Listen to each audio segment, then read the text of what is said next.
讲有专利的技术，会当甲链纳、树龄回收定制做绿电的再生能源公司奥斯玛，因涉嫌用电话感性行销招人投资，讲以后百变会趁钱，违法骗人买要袂上市的股票。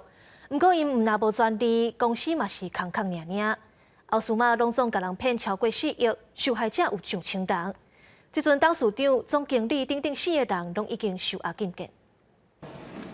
大电建的所长直接去公司抓人，带回真侪高层物件、大细条囡仔做伙拢炸走。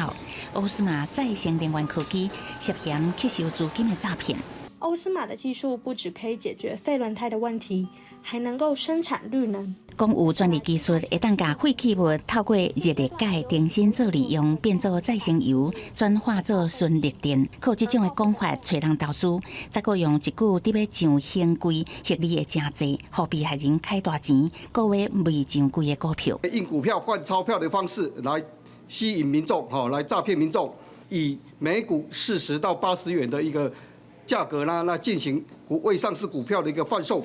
承诺的上柜期限，讲跳票就跳票，已经有14个人报案。按过警方初步估计，被害人数千外人，不法获利超过4亿。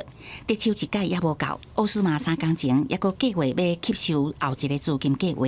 第二波吸金名义是以本次公司有获利，然后要增资。这间公司所有的专利跟合作项目都是虚构的。讲为了让被害人相信，搁找政府来背书，要入去桃园虎头山创新园区，搁加新北县市完有合作，检警快速发动搜查，就惊有人搁哄骗。即马各机关嘛买回讲，甲欧斯玛无关系。虎头山创新园区设立至今，该公司均未进驻，该公司与园区未有相关合作计划。本局并无与欧斯玛有任何合作，为欧斯玛单方面发布，本局并不知情。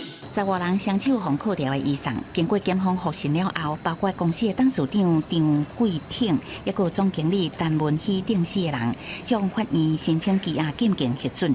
另外，有3个人得到10万块交保，专案是以涉犯证交法洗钱、加重诈欺这罪嫌侦办。记者综合报道。